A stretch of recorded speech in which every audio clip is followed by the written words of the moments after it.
Assalamualaikum warahmatullahi wabarakatuh.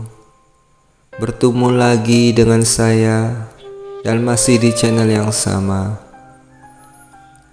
Semoga sahabat muslimin dimanapun berada selalu diberikan kesehatan jasmani dan rohani, selalu diberikan rezeki yang barokah, selalu dalam lindungan Allah Subhanahu wa Ta'ala. Amin amin ya robbal alamin. Kisah sahabat Nabi, seseorang yang menginginkan berjihad. Seorang lelaki datang kepada Nabi Shallallahu Alaihi Wasallam dan berkata, "Wahai Rasulullah,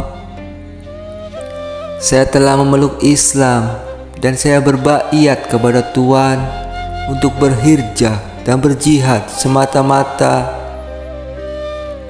untuk mengharapkan pahala dari Allah Ta'ala."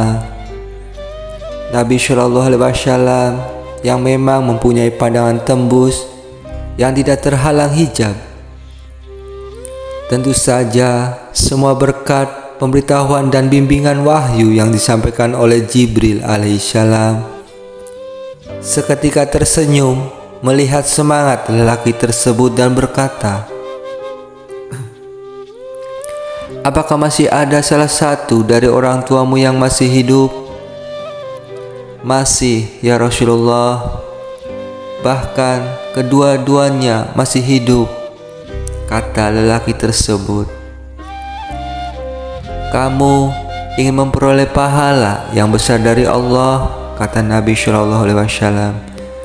Tanpa ingin mematahkan semangat lelaki tersebut yang menyala-nyala,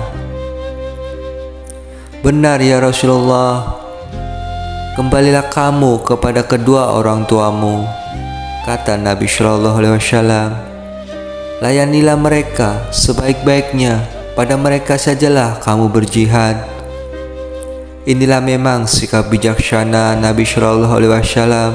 Dalam pandangan beliau, lelaki itu akan lebih bermanfaat jika tetap menjaga dan merawat kedua orang tuanya daripada harus terjun di medan pertempuran. Tetapi secara umum, jika ada seseorang muslim yang ingin bergabung dalam pasukan yang terjun ke medan jihad, beliau lebih sering menerimanya, bahkan mendoakan mereka dengan kebaikan. Kasus ini hampir sama dengan yang terjadi pada Uwais Al-Qarani, seorang tabi'in yang sebenarnya hidup sejaman dengan Nabi Shallallahu Alaihi Wasallam, tetapi tidak sempat mengunjungi dan bertemu dengan Nabi Shallallahu Alaihi Wasallam. Sebenarnya lah ia meminta izin kepada ibunya untuk mengunjungi dan berbaiat kepada Nabi Shallallahu Alaihi Wasallam di Madinah. Tetapi ibunya mencegah kepergiannya dan ia patuh. Memang ibunya tersebut telah tua dan sakit-sakitan, tidak bisa beraktivitas apapun kecuali dengan bantuan Uwais. Tidak ada orang lain yang bisa diandalkan untuk membantunya kecuali anak satu-satunya tersebut. Kala Uwais harus meninggalkan daerah Haran di Yaman menuju Madinah, padahal akan makan waktu berhari-hari atau bahkan berbulan-bulan. Bagaimana keadaan ibunya tersebut? Terpaksalah Uwais harus memendam kerinduannya bertemu Nabi Shallallahu Alaihi Wasallam demi patuh kepada ibunya. Meninggalkan daerah Haran di Yaman menuju Madinah, dan pena takdir menentukan ia tidak bisa bertemu langsung dengan Nabi Shallallahu Alaihi Wasallam.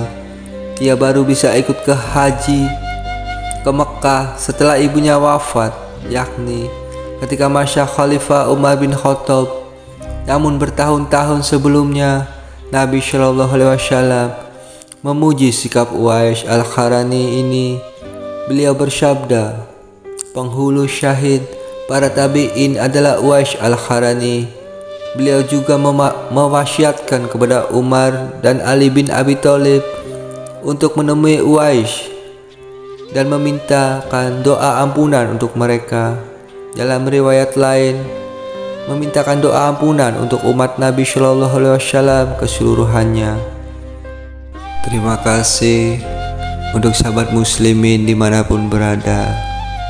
Jangan lupa klik subscribe dan tanda lonceng agar kami lebih semangat lagi dalam menceritakan kisah sahabat Nabi. Sekali lagi kami ucapkan terima kasih. Assalamualaikum warahmatullahi wabarakatuh.